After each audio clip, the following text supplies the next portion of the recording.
Nuclear magnetic resonance spectroscopy, NMR, simply हम क्या बोलते हैं, NMR कहते हैं। NMR बहुत ही ज्यादा इंपॉर्टेंट और बहुत ही ज्यादा सिग्निफिकेंट स्पेक्ट्रोस्कोपिक टेक्निक है और बहुत ज्यादा सेंसिटिव टेक्निक है। जितने ज्यादा कॉम्प्लेक्स मॉलिक्यूल हैं उनका स्ट्रक्चर डिटरमाइन करना हो तो हम इस्तेमाल करते हैं NMR स्पेक्ट्रोस्कोपी। याद रहे, मॉडर्न टेक्निक्स, जब भी मॉडर्न डेज में कोई कंपाउंड डिस्कवर हो जाता है जिस कंपाउंड को किसी ने देखा ही नहीं होता और कंपाउंड डिस्कवर हो जाए तो वो न्यू कंपाउंड को आइडेंटिफाई किया जाता है by the help of NMR। और NMR हमें बता देता है कि कंपाउंड में कितने कार्बन है, कितने हाइड्रोजन है और किस तरह की सिचुएशन में हाइड्रोजन है। यहां पर हम देखते हैं थोड़ा सा नेगेटिव रहेंगे, हम देखते हैं कि इसमें फिनोमिना क्या होता है। पहले तो आपको पता होना चाहिए कि it is a powerful technique used to determine the structure of an organic compound. Organic compound के स्ट्रक्चर्स को डिटरमाइन करने के लिए NMR इस्तेमाल किया जाता है। एक और बात, मैंने आपको कहा था कि radio waves least energetic radiations हैं जो कि न्यूक्लियर स्पिन को चेंज करती हैं। तो हम यहां पर NMR में रेडियो वेव्स इस्तेमाल करते हैं और रेडियो वेव्स क्या करता है, इट चेंजेस न्यूक्लियर स्पिन। अब न्यूक्लियर स्पिन क्या है वो यहां पता लगेगा। पहले हम देख लेते हैं कि कौन सी वाली रेडिएशन इस्तेमाल होती है NMR में। रेडियो वेव्स क्या करती हैं, न्यूक्लियर स्पिन को चेंज करती हैं। ठीक है, अब आते हैं अगले पोर्शन की तरफ। दो किस्म के एलिमेंट होते हैं, कुछ एलिमेंट NMR में डिटेक्ट होते हैं, कुछ एलिमेंट डिटेक्ट नहीं होते। जो डिटेक्ट होते हैं उनको कहा जाता है NMR एक्टिव एलिमेंट्स, जो डिटेक्ट नहीं होते उनको कहते हैं NMR इनएक्टिव एलिमेंट। अक्सर एमसीक्यू में पूछा जाता है कौन से वाला एलिमेंट NMR एक्टिव है, तो उसके लिए क्या तरीका है, जिस एलिमेंट का एटॉमिक नंबर ऑड हो या मास नंबर ऑड हो या दोनों ऑड हो। जिस एलिमेंट का, जैसे फॉर एग्जांपल हाइड्रोजन का एटॉमिक नंबर भी ऑड है और मास नंबर भी ऑड है, ये NMR एक्टिव है। कार्बन का एटॉमिक नंबर 6 लिया और मास नंबर 13 लिया, कार्बन 12 एक्टिव नहीं है, कार्बन 13 एक्टिव है। इसमें दोनों हो गए और इसमें एक हो गया ऑड, इसमें एटॉमिक नंबर हो गया ऑड। तो जिसमें एटॉमिक नंबर ऑड हो या जिसका मास नंबर ऑड हो या जिसमें दोनों ऑड हो तो वो एलिमेंट होते हैं NMR एक्टिव एलिमेंट्स। ठीक है, वो NMR एक्टिव एलिमेंट है, वो रेडियो वेव्स को एब्जॉर्ब करेंगे और रेडियो वेव्स को एब्जॉर्ब करने के बाद न्यूक्लियर स्पिन को चेंज करेंगे। ठीक है, अब कैसे चेंज करें वहां पे देखते हैं। याद रहे, जिन एलिमेंट या जो एलिमेंट NMR एक्टिव होते हैं उनकी न्यूक्लियर स्पिन 0 के बराबर नहीं होती। अक्सर एमसीक्यू में आता है which of the following element have 0 spin, तो 0 स्पिन का मतलब न्यूक्लियर स्पिन। किसकी बात करते हैं, न्यूक्लियर स्पिन की बात कर रहे थे। और न्यूक्लियर स्पिन किसकी 0 होती है, NMR इनएक्टिव की। NMR एक्टिव की स्पिन 0 नहीं होती। जिन एलिमेंट का एटॉमिक नंबर ऑड हो या मास नंबर ऑड हो उनकी स्पिन 0 नहीं होती, उनकी स्पिन या तो हाफ होगी या तो 1 होगी। ठीक है, तो मैंने लिखा हुआ है कि NMR एक्टिव एलिमेंट की जो न्यूक्लियर स्पिन है वो 0 के बराबर नहीं होगी, वो या तो हाफ होगी या तो 1 के बराबर। ठीक है, एग्जाम्पल क्या है, हाइड्रोजन 1 एक्टिव, कार्बन 13, कार्बन 12 नहीं, कार्बन 13 6 एक्टिव। नाइट्रोजन का मास दिया जाए, अक्सर ऐसे मास दिए जाते हैं, एटॉमिक नंबर नहीं दिए जाते, तो आप कहेंगे तो इवन है, एक्टिव नहीं है, लेकिन आपने मास एटॉमिक नंबर तो याद रखना है, इसका एटॉमिक नंबर 7 है, एक्टिव है। ऑक्सीजन, सॉरी ये है फ्लोरीन 19 मास नंबर है और 9 एटॉमिक नंबर, ये भी एक्टिव है। इसका एटॉमिक नंबर 8 है, मास नंबर 15 वाला ये एक्टिव है। लेकिन ऑक्सीजन 16 वाला एक्टिव नहीं होगा। ठीक है, तो आपने याद रखना है दो किस्म के एक्टिव एलिमेंट्स होते हैं या दो किस्म के एलिमेंट होते हैं, एनएमआर एक्टिव होते हैं, एनएमआर इनएक्टिव होते हैं। एनएमआर एक्टिव को कैसे पहचानेंगे? एटॉमिक नंबर ऑड हो या मास नंबर ऑड हो या दोनों ऑड, उनकी न्यूक्लियर स्पिन 0 के बराबर नहीं होगी, या तो होगी हाफ या तो होगी 1 के बराबर। ठीक है, अब आते हैं यहाँ पे इनएक्टिव ऑपोजिट हो गया, वो एलिमेंट जिनका एटॉमिक नंबर और मास नंबर दोनों इवन हो और एक भी ना हो। जब दोनों इवन होंगे तो उनकी न्यूक्लियर स्पिन 0 होगी, वो रेडियो वेव्स को एब्सॉर्ब नहीं करेंगे। ठीक है, तो element having even both atomic number and mass number, it do not absorb radio waves, इनकी न्यूक्लियर स्पिन 0 के बराबर होती है। एग्जांपल क्या है? Carbon 12, oxygen 16, magnesium 24 and neon 20। Atomic masses दिए जाते हैं, नंबर नहीं दिए जाते, वो तो आपको पता होना चाहिए। कार्बन का atomic number 6 inactive, 8 inactive, 12 inactive, 10 inactive. तो ऐसे एलिमेंट की स्पिन 0 है, ऐसे एलिमेंट की स्पिन 0 के बराबर नहीं। क्लियर हो गया? अच्छा, हम ऐसा करते हैं कि जो एनएमआर एक्टिव एलिमेंट्स हैं उनकी स्पिन 0 के बराबर नहीं होती, तो फिर वो क्या करेंगे वो देख लेते हैं। हमारा काम तो एनएमआर एक्टिव के साथ है। अच्छा, एक और बात सुने, ऑर्गेनिक कंपाउंड में दो एलिमेंट ज्यादा कॉमन है, कार्बन और हाइड्रोजन। हमारे पास एनएमआर दो किस्म के हैं, एक कार्बन 13 एनएमआर और एक प्रोटॉन एनएमआर। दो किस्म के एनएमआर हैं, एक में कार्बन 13 को डिटेक्ट किया जाता है, एक में प्रोटॉन को डिटेक्ट किया जाता है। कार्बन 13 वाला बहुत कॉम्प्लेक्स है, आपकी बुक में प्रोटॉन एनएमआर को थोड़ा सा डिस्कस किया, तो हम जो पढ़ते हैं कौन सा एनएमआर पढ़ते हैं? Proton NMR. How many types of NMR? और there are 2 types of NMR. मैं यहां पे लिख देता हूं, मैं बोलिए लिखना। दो किस्म के एनएमआर है, 2 टाइप्स ऑफ एनएमआर।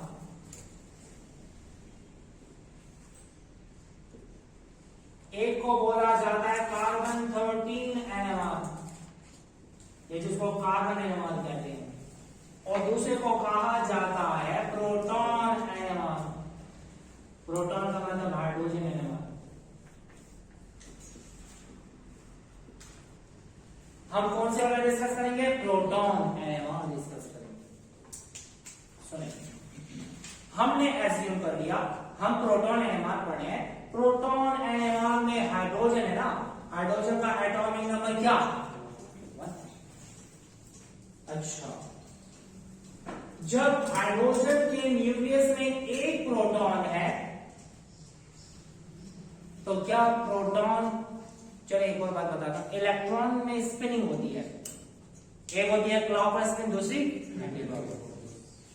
जब पेयर्ड होते हैं इलेक्ट्रॉन तो एक हो जाता है क्लॉकवाइज, दूसरा होता है एंटी क्लॉकवाइज। लेकिन अगर अकेला इलेक्ट्रॉन होता है तो वो कौन सी स्पिन करेगा?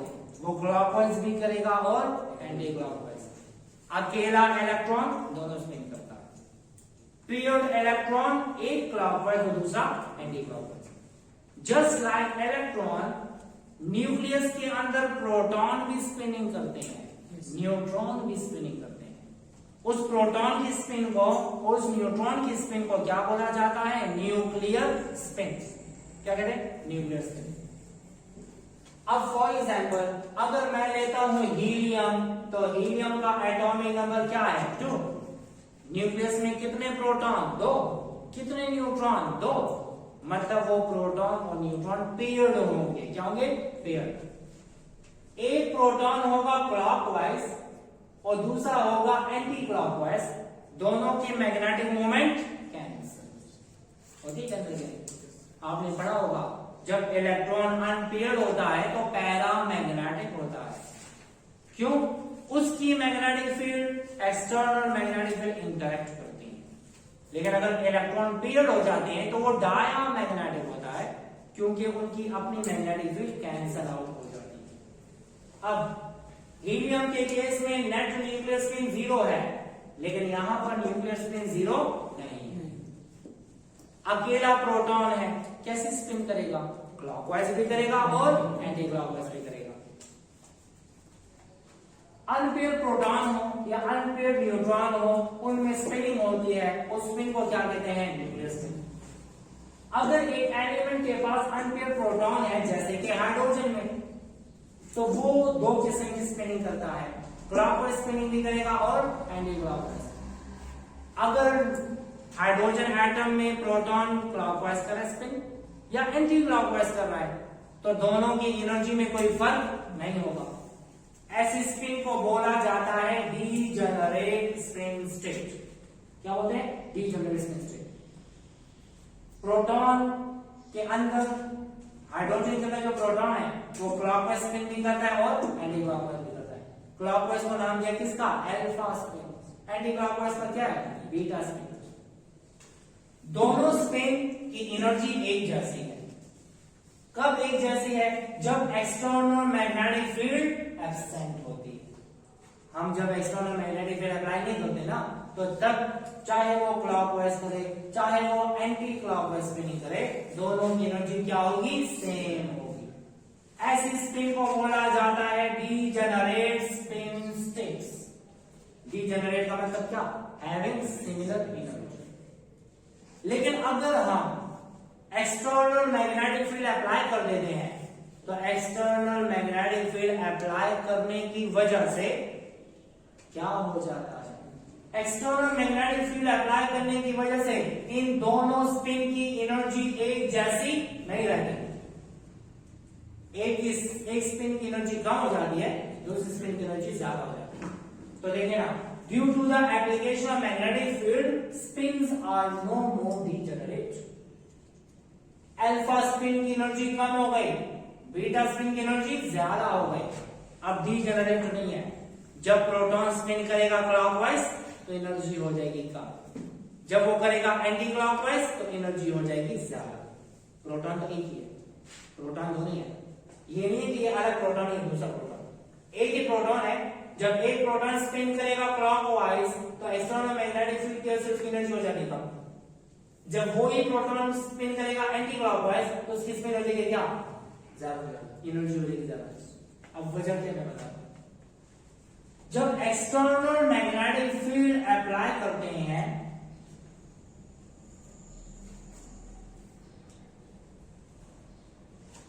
जब एक्सटर्नल मैग्नेटिक फील्ड अप्लाई करते हैं तो हमने ले लिया एक प्रोटॉन क्या? क्लॉकवाइज वाला। कौन सा वाला? क्लॉकवाइज। क्लॉकवाइज में कहां पर जाती है मैग्नेटिक लाइंस? डाउनवर्ड। कौन सा रूल है? Right hand rule. Clockwise spin होगी तो मैग्नेटिक मूवमेंट डाउनवर्ड। इसका नॉर्थ यहां, साउथ यहां, मैग्नेटिक लाइंस कहां जाएंगी? नीचे।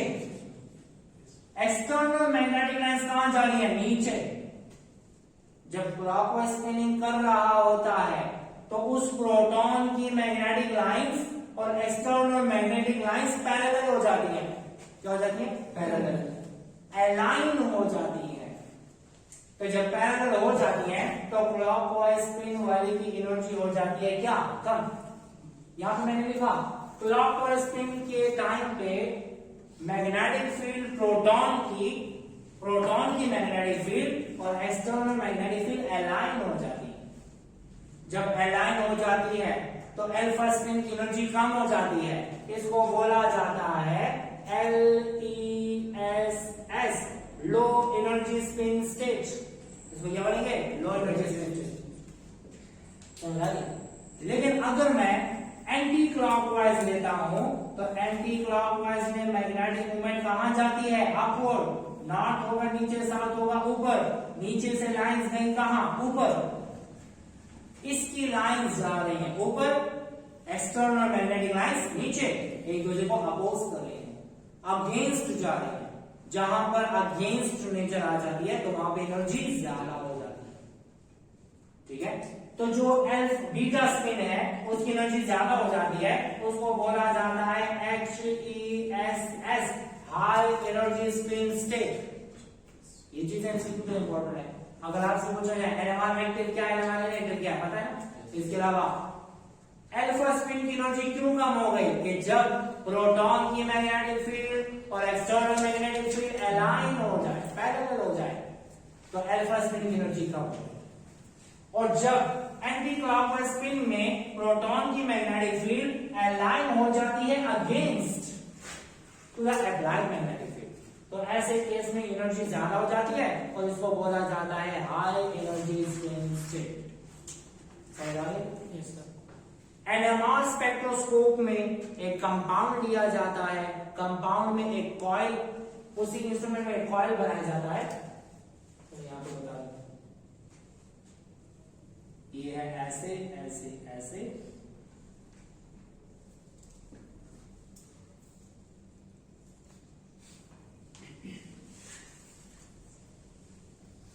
अच्छा जिस कंपाउंड को एनालाइज किया जाए उसको यहां पे रखेंगे, रख दिया, रखने के बाद मैग्नेटिक फील्ड अप्लाई नहीं दिख रहा, ये जो कॉइल नजर आ रहा है वो इलेक्ट्रिक फील्ड की वजह से मैग्नेटिक फील्ड प्रोड्यूस हो रही है, ठीक है, ये इलेक्ट्रोमैग्नेट है कॉइल, हमने मैग्नेटिक फील्ड अप्लाई नहीं की तो दोनों की एनर्जी क्या है, यही जैसी, लेकिन जैसे मैग्नेटिक फील्ड ऑन कर दिया है इनमें डिफरेंस पैदा हो गया, डिफरेंस पैदा होने के बाद हम उसमें पास कर देते हैं क्या, रेडियो वेव्स, यहां से रेडियो वेव्स आएंगे, रेडियो वेव्स आई, कौन एब्सॉर्ब करेगा, जिसकी एनर्जी कम है, रेडियो वेव्स आ रही हैं, ये कौन सी वेव्स हैं, रेडियो वेव्स, रेडियो वेव्स आ रही हैं, low energy spin state absorb करके क्या हो जाता है, high energy spin state, alpha spin से क्या हो जाएगा, बीटा स्पिन, तो रेडियो वेव्स ने क्या किया, न्यूक्लियर स्पिन को चेंज कर दिया, समझ आ रही, अल्फा स्पिन से क्या कर दिया, beta spin, the change in spin from alpha to beta due to absorption of radio waves is called as flipping, क्या कहलाता है, फ्लिपिंग कहलाता है, व्हाट इज फ्लिपिंग, ये वो प्रोसेस है जिसमें अल्फा स्पिन से बन जाती है beta spin due to the absorption of radio waves, इस प्रोसेस को बोला जाता है फ्लिपिंग, क्या बोला जाता है, फ्लिपिंग। शॉर्ट एमसीक्यू में भी आ सकते हैं, शॉर्ट क्वेश्चन में भी आ सकते हैं कि फ्लिपिंग किसे बोला जाता है, फ्लिपिंग एनर्जी किसे कहते हैं, अल्फा स्पिन बीटा स्पिन क्या है, तो ये चीज आपने याद रखनी, ठीक है, यहां तक जितना बताया क्लियर हो गया। अगर आपको कोई कहे न्यूक्लियर स्पिन कैसे चेंज होती है, तो आपने कहना है कि जब मैग्नेटिक फील्ड अप्लाई करते हैं उनकी एनर्जी में डिफरेंस पैदा हो जाता है, जिसकी एनर्जी कम है वो रेडियो वेव्स एब्सॉर्ब करेगा और जाएगा हाई एनर्जी स्पिन स्टेट की तरफ, इस शिफ्टिंग को फ्लिपिंग कहते हैं। The process in which alpha spin absorbs radio waves and becomes beta spin, it is called as flipping. अगर आपको कोई कहे how can we calculate the energy absorb for flipping, तो हम क्या करते हैं, E2 माइनस E1 करते हैं, E2 माइनस E1 करते हैं, हाई एनर्जी में से लो एनर्जी को माइनस करो, जितना डिफरेंस आया उतनी एनर्जी एब्सॉर्ब हो। अगर आपको कोई कहे how much energy is absorb for flipping, तो energy of beta spin minus energy of alpha spin, जितना डिफरेंस आएगा उतनी एनर्जी एब्सॉर्ब होगी फॉर फ्लिपिंग।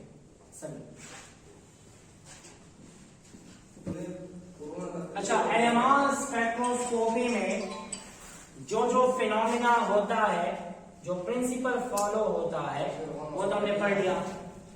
अब अगर आपको कोई कहे कि एक ऑर्गेनिक कंपाउंड है, उस ऑर्गेनिक कंपाउंड का नाम है इथाइल अल्कोहल, क्या नाम है, इथाइल अल्कोहल। इथाइल अल्कोहल का अगर आपको कोई कहे कि इथाइल अल्कोहल का स्ट्रक्चर डिटरमाइन करें, तो हम इथाइल अल्कोहल को डायरेक्टली उस इंस्ट्रूमेंट में नहीं डालेंगे, हमने उस इथाइल अल्कोहल को पहले डिसॉल्व करना होगा एक स्टैंडर्ड सॉल्वेंट में, और वो स्टैंडर्ड सॉल्वेंट क्या है, TMS। अक्सर पूछा जाता है which compound or which solvent is used as a standard in NMR, तो NMR में स्टैंडर्ड कौन सा है, टेट्रा मिथाइल सेलेन, ये जिसको सिंपली कहा जाता है TMS। TMS क्या है, सिलिकॉन के साथ 4 मिथाइल अटैच है, सिलिकॉन के साथ अटैच है कितने मिथाइल, 4, इसको बोला जाता है टेट्रा मिथाइल सेलेन। अगर पूछा जाए कौन सा वाला स्टैंडर्ड, टीएमएस है। क्यों लिया है स्टैंडर्ड के तौर पे? एक, ये हाईली वोलाटाइल है, हम इसको डिसॉल्व कर लेते हैं सॉल्वेंट, एज अ सॉल्वेंट इस्तेमाल करके अल्कोहल को डिसॉल्व कर दिया। अब ये वोलाटाइल है, इजीली एवापोरेट हो सकता है, एवापोरेट हो जाएगा, फिर सैंपल का हमें पता लग जाएगा। ये इनर्ट है, इथाइल अल्कोहल में हम इसे डाल दें, ये रिएक्शन में हिस्सा नहीं लेगा, इनर्ट है। अक्सर शॉर्ट क्वेश्चन में आ जाता है कि एमसीक्यू में भी आ सकता है कि TMS is used as a solvent because it is highly volatile, it is highly inert. एक और बात, इसमें 12 इक्विवेलेंट प्रोटॉन्स हैं। 12 क्या है? Equivalent protons. ये क्या चीज है हम देख लेते हैं। ये जो 3 हाइड्रोजन है जिस कार्बन के साथ है, उस कार्बन के साथ क्या है? सिलिकॉन। इन 3 प्रोटॉन के एनवायरमेंट में सिलिकॉन आ रहा है। ये जो 3 हाइड्रोजन है जिस कार्बन के साथ है वो किसके साथ अटैच है? सिलिकॉन। मतलब इसका और इसका एनवायरमेंट सेम है। ये जो 3 प्रोटॉन है जिस कार्बन के साथ, उसके साथ क्या है? सिलिकॉन। इसका भी एनवायरमेंट यही है। और ये जो 3 प्रोटॉन है जिस कार्बन के साथ, उसके साथ क्या है? सिलिकॉन। इसका मतलब ये है टोटल प्रोटॉन कितने हैं? 12। 12 के 12 प्रोटॉन का एनवायरमेंट सेम है। जिन प्रोटॉन्स का, जिन हाइड्रोजन का एनवायरमेंट सेम हो, ऐसे सेम एनवायरमेंट वाले प्रोटॉन को क्या बोलते हैं? Equivalent protons.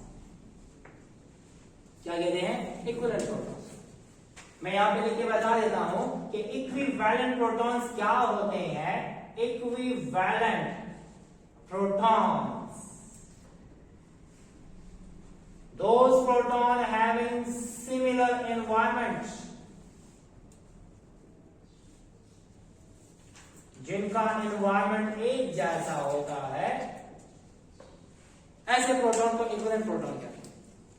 अब ग्राफ में हमें ऐसे पीक्स नजर आती हैं। मैंने आपको बताया था कि हम जब भी स्पेक्ट्रोस्कोपी करते हैं या स्पेक्ट्रम की एनालिसिस करते हैं तो हमें पीक्स नजर आती है, जिस तरह ECG में पीक्स नजर आती है। ECG की पीक से बताया जाता है कि हार्ट बीट सही चल रही है या हार्ट बीट सही नहीं चल रही। तो किससे पता लगा? उन पीक से पता लगा, इंफॉर्मेशन हासिल की। उन पीक से ये भी पता लगता है कि हार्ट अटैक हुआ है कि नहीं हुआ। ये भी पता लगता है कि प्रीवियसली कभी हार्ट अटैक हुआ था कि नहीं हुआ था। मतलब सारी इंफॉर्मेशन उन पीक्स में होती है। इसी तरह एक कंपाउंड की भी इंफॉर्मेशन हमें पीक्स बताती है। कैसे बताती है बाद में देखेंगे। फिलहाल आपको पता होना चाहिए कि अगर कितने प्रोटॉन हैं? 12 इक्विवेलेंट प्रोटॉन्स हैं, तो इक्विवेलेंट प्रोटॉन की अलग अलग पीक नहीं आती, उसकी सिर्फ एक पीक आती है। तो अगर आपसे पूछा जाए if we have 6 equivalent proton, how many peaks will be there? Only single peak. समझ आ रही है? If we have 3 equivalent proton, how many peak will be there? 1 peak, single peak. If we have 12 equivalent proton, how many peaks will be there? Single peak. लेकिन इन तीनों peak में फर्क क्या होगा? 3 इक्विवेलेंट प्रोटॉन है तो पीक की height छोटी है, 6 इक्विवेलेंट प्रोटॉन है तो पीक की हाइट ज्यादा, और अगर 12 इक्विवेलेंट प्रोटॉन है तो पीक की हाइट बहुत ज्यादा। ठीक है?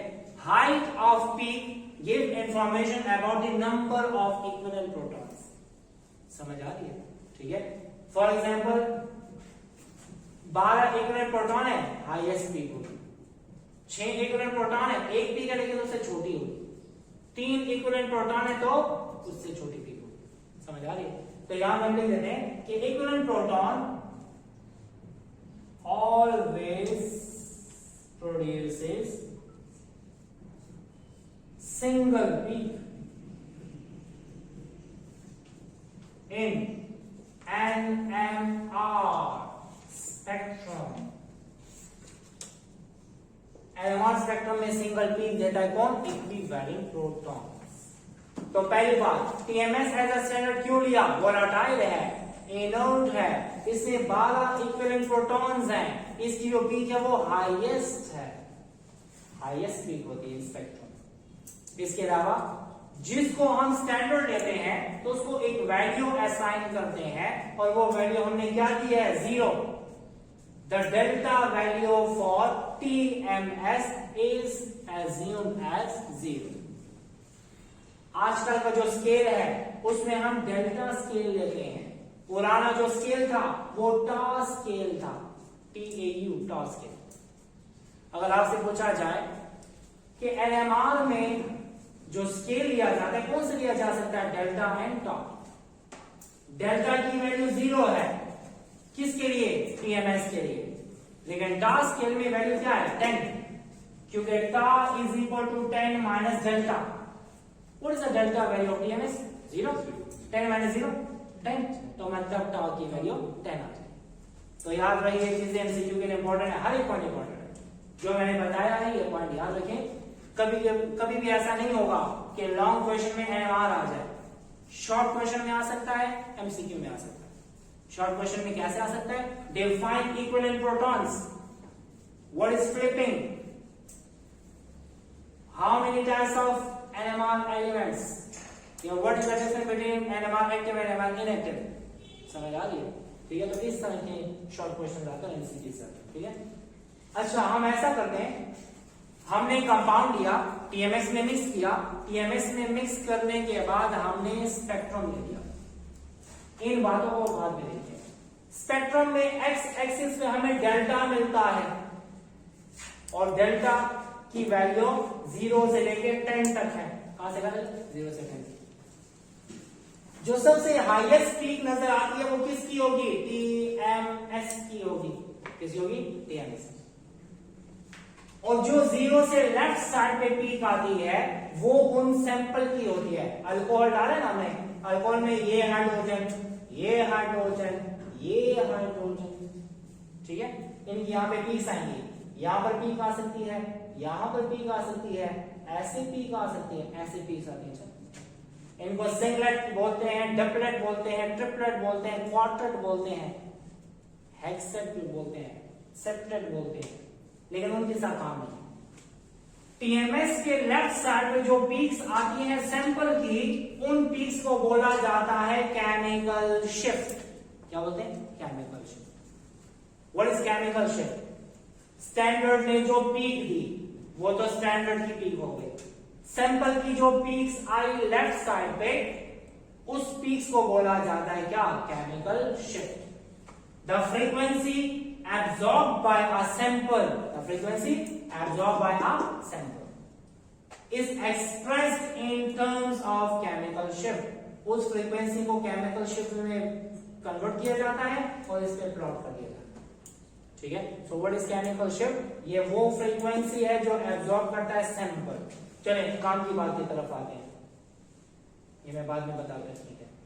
अक्सर पूछा जाता है कि इथाइल अल्कोहल में जो हाइड्रोजन है, तो इथाइल अल्कोहल का NMR स्पेक्ट्रम मालूम करते हैं तो कितनी पीक्स मिलेंगी हमें, यहाँ पे ग्राफ में कितनी पीक्स मिलेंगी, ये इंपॉर्टेंट है, ठीक है। तो कैसे मालूम करेंगे, जितने किस्म के एनवायरमेंट होंगे उतने किस्म की पीक्स होंगी।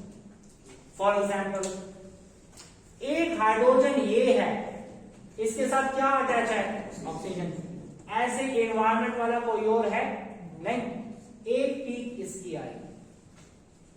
अब देख लेते हैं, एक हाइड्रोजन ये है जो कि कार्बन के साथ अटैच है और इसके राइट पे ऑक्सीजन और लेफ्ट पे मीथाइल है। क्या ऐसे एनवायरमेंट वाला दूसरा है ऊपर वाला, है ना। तो मतलब इस दोनों को देखा जाए तो इससे कार्बन के साथ अटैच है जिसके साथ ऑक्सीजन है और दूसरी तरफ मिथाइल है। ये दोनों इससे डिफरेंट है लेकिन आपस में एक जैसे। एक पीक आएगी इसकी और दूसरी पीक आएगी इन दोनों की। इन दोनों की पीक कैसी है, एक, because these two are equivalent protons. किस तरह के प्रोटॉन, इक्विवेलेंट प्रोटॉन। कितनी पीक होगी, दो। अब तीसरा आते हैं सी। ये जिस कार्बन के साथ है, इस कार्बन के साथ क्या है, CH2। ये जिस कार्बन के साथ है उसके साथ क्या है, CH2।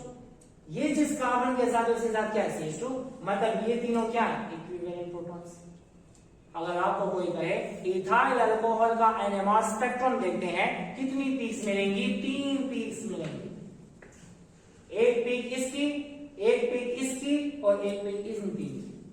समझ आई अजरा पोइनस में नगर यो proton där det hydrogen och oxygen está så दस एनवायरमेंट वाला अबल हाइड्रोजन está निश्चित तो एक पीक इसकी हमें मिलेगी। ये जो दूसरा हाइड्रोजन है ना, ये दोनों हाइड्रोजन एक जैसे हैं क्योंकि ये दोनों हाइड्रोजन जिस कार्बन के साथ है उसके साथ क्या है ऑक्सीजन और उसके उस तरफ क्या है मीथाइल। इन दोनों का एनवायरमेंट आपस में एक जैसा लेकिन इन दोनों से डिफरेंट, इन दोनों की दूसरी पीक आ गई। ठीक है, ये हाइड्रोजन और ये हाइड्रोजन तीनों एक जैसे हैं क्योंकि तीनों जिसके साथ अटैच है उसके साथ CH2 अटैच है। तो ये एक किस्म का प्रोटॉन, ये दूसरी किस्म का प्रोटॉन और ये तीसरी किस्म का प्रोटॉन, तीन किस्म के प्रोटॉन है तो तीन पीक्स आएंगे। How many types of proton are there? 3 types of proton. How many peaks will be there? 3 peaks will be there. कितनी पीक्स आएंगी? 3 पीक्स। थोड़ी वो समझ आई? अब एक और काम करते हैं। अगर हमें कोई कहे कि बताएं how many peaks will be appear in NMR spectrum for methane? एक ही पीक होगी ना। ये चारों हाइड्रोजन जो है वो एक ही कार्बन के साथ अटैच हैं। ये चारों क्या है? इक्विवेलेंट प्रोटॉन्स हैं। इनकी पीक कितनी होगी? एक peak. Only one peak. How many types of proton are there? Only one type of proton.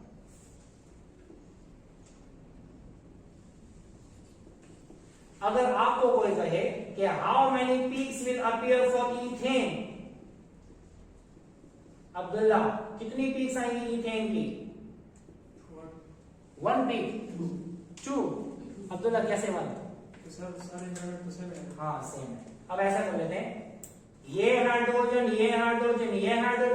जिस कार्बन के साथ है उसके साथ क्या है? मीथाइल। ये हाइड्रोजन जिस कार्बन के साथ उसके साथ क्या है? मीथाइल। मतलब छह के छह क्या है? इक्विवेलेंट है। कितने किस्म के प्रोटॉन? एक किस्म का प्रोटॉन। कितनी peaks? 1 peak. Only 1 peak will appear. इसी तरह कंपाउंड दिया जाता है और कहा जाता है कितनी पीक्स आएंगी? किस एमसीक्यू आते हैं आपकी बुक के एक्सरसाइज में। लास्ट एमसीक्यू है ब्यूटानोइक एसिड की कितनी पीक्स हैं वो भी देख लेते हैं। तो पहले सिंपल की तरफ जाते हैं फिर कॉम्प्लेक्स की तरफ जाएंगे। ये है 1 2 3। We have propane. How many peak will appear? कितनी पीक्स हैं? 2 है कि 3 है या 1 है? 2 है। देखिए ना, 1 2 3 4 5 6। ये 3 और ये 3 जिस कार्बन के साथ है उसके साथ CH2। मतलब इन 3 का और इन 3 का एनवायरमेंट सेम है तो ये 6 हो गए इक्विवेलेंट, लेकिन इन 2 का एनवायरमेंट बाकियों से डिफरेंट है। कितने किस्म के प्रोटॉन? 2 किस्म के। How many peak will appear? 2 peaks. तो यहां पर कितनी पीक्स आएंगी? 2 पीक्स। क्लियर? अगर आपको कोई कहे वी हैव बेंजीन, तो बेंजीन की कितनी पीक्स होंगी? 1 पीक। कंफर्म? ठीक है, 1 पीक आती है क्योंकि बेंजीन में सारे के सारे हाइड्रोजन इक्विवेलेंट हैं।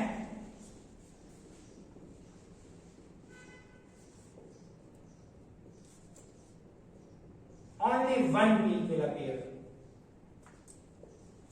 समझ आ रही? तो इस तरह के एमसीक्यू आते हैं कि कितनी पीक्स आएंगी इसमें।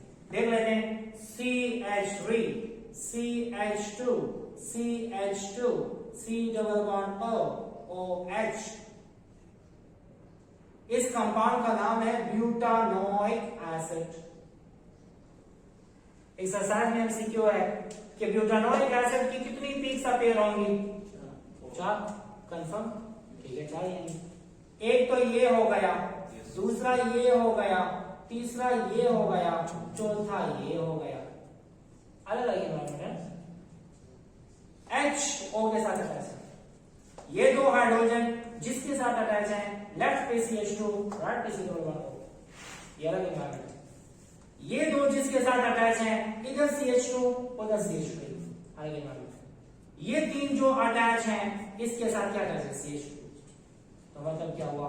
we have 4 types of proton and 4 peaks will appear. बहुत ही important है, MCQ में आता है. क्लियर? अगर आपसे पूछा जाए, देखिए समझ आ रही है? Yes, sir. अगर आपको कहा जाए we have phenol, how many peaks will appear? अब यहाँ पे थोड़ा सा फर्क है.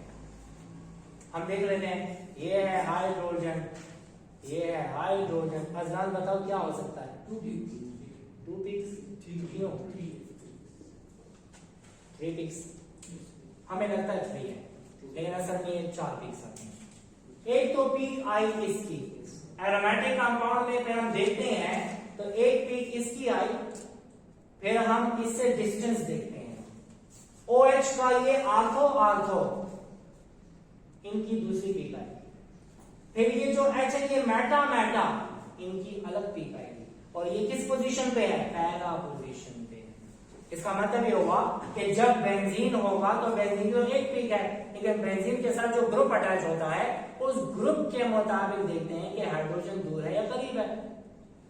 OH के मुताबिक ये करीब है, दोनों की पोजीशन सेम आ रही है. आर्थो आर्थो ये एक पीक देंगे, मेटा मेटा एक पीक देंगे, पहला वाला चौथी पीक देंगे. So how many peak will appear for phenol?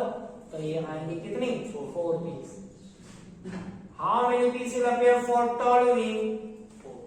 4. तो का ये आ गया CH3.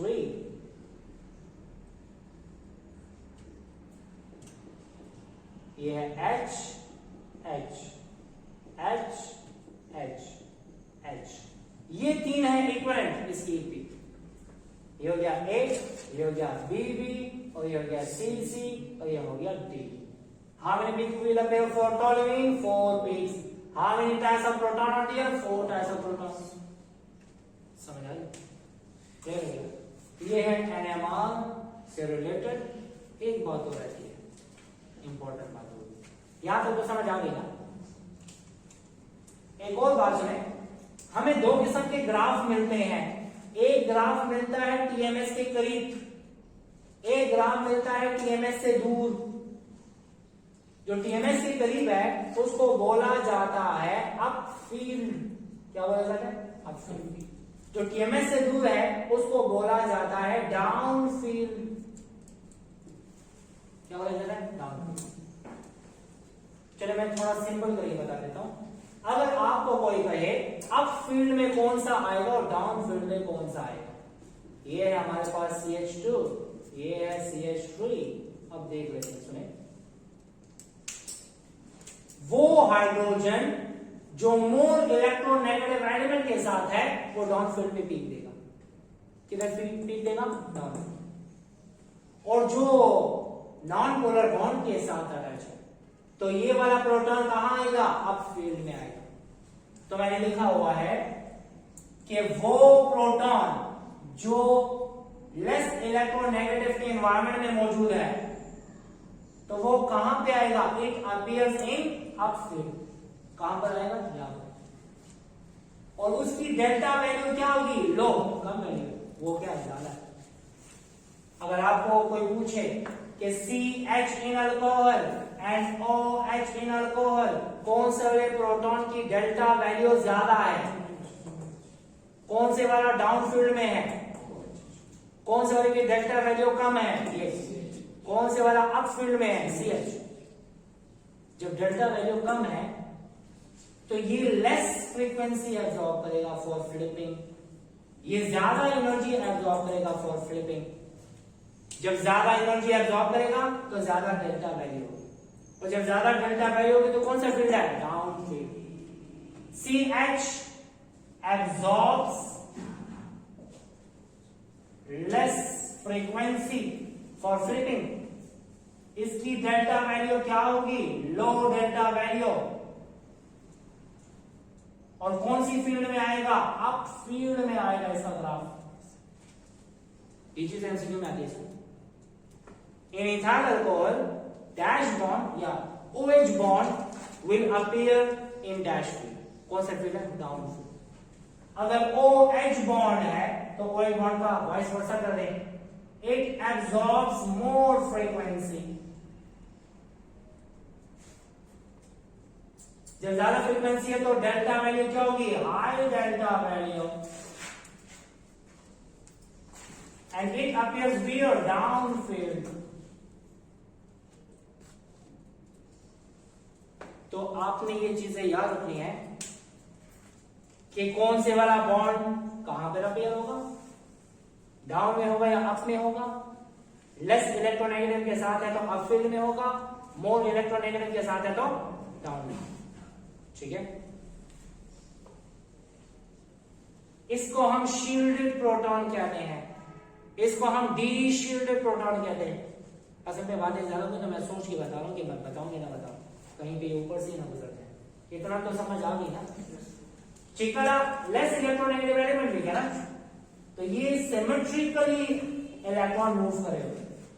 जब सिमेट्रिकल है इसको शील्डेड बोलते हैं। क्या बोलते हैं, शील्डेड प्रोटॉन, मतलब शील्डिंग इफेक्ट ज्यादा होती है। लेकिन जब मोर इलेक्ट्रोनेगेटिव के साथ है तो इसके इलेक्ट्रॉन कौन देगा, ज्यादा होंगे ऑक्सीजन पे, हाइड्रोजन पे नहीं है। यहां पर शील्डिंग इफेक्ट कम होगा। This proton is called as deshielded proton. इसमें शील्डिंग इफेक्ट कम है, इसमें शील्डिंग इफेक्ट ज्यादा है। समझ आ गई। जो नॉन पोलर बॉन्ड के साथ अटैच है, shielded proton, shielded proton requires less frequency for flipping, it will have low delta value, it appears in up field. That proton which is attached to the more electronegative element, that is called as d shielded proton, that will absorb more frequency for flipping, that will have high delta value, and that will appear in down field. समझ आ रही है। इसको अच्छे तरीके से बार बार पढ़ें ताकि आपको याद रहे। ये एनएमआर के बारे में सारा का सारा नहीं है, ये आपके लिए काफी है, आपके लिए मोर देन सफिशिएंट है। जिस तरह का एमसीक्यू आता है, जिस तरह का शॉर्ट क्वेश्चन आता है, अगर इसको आपने याद रख लिया तो इंशाल्लाह कोई मसला नहीं होगा। लेकिन अगर आपने इसको बता दिया तो मतलब कुछ भी याद नहीं रहेगा। बुक में सीक्वेंस नहीं है, इसी सीक्वेंस पे याद रखें। ठीक है, थैंक यू।